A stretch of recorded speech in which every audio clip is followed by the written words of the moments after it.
જય શ્રી કૃષ્ણ. આજનો ઉત્તમ વિચાર. એક નાના એવા ગામમાં રહેતો નાનો બાળક જ્યોતિષી પાસે પોતાનો હાથ જોવડાવવા માટે જાય છે અને જ્યોતિષીને પૂછે છે કે મારા હાથને જોઈને કહો કે હું કેટલું ભણવાનો છું.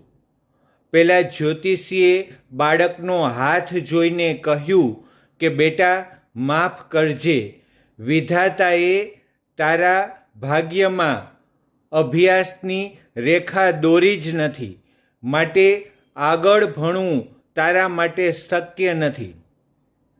છોકરાએ જ્યોતિષી પાસેથી હાથમાં વિદ્યાની રેખાનું સ્થાન ક્યાં હોય તે જાણ્યું અને તે સ્થાન પર છરી વડે કાપો મૂક્યો અને જ્યોતિષી પાસે ગયો અને જ્યોતિષીને કહ્યું કે હવે તો હું અભ્યાસ કરી શકીશ ને.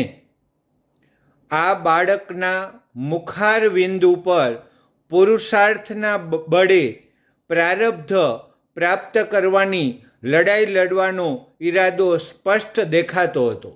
એમણે મહેનતના બળે વિધાતાના લેખને પણ ખોટા પાડ્યા અને તે બાળક સંસ્કૃતના પ્રકાંડ પંડિત પાણિની તરીકે આખા જગતમાં પ્રસિદ્ધિ પામ્યા. જેમણે જેમણે જીવનમાં સફળતા પ્રાપ્ત કરી છે તે કોઈ ટૂંકા રસ્તેથી પ્રાપ્ત નથી થઈ, પરંતુ પોતાની જાતને ઓગાળીને એમાંથી સફળતાનું અમૃત પીધું છે.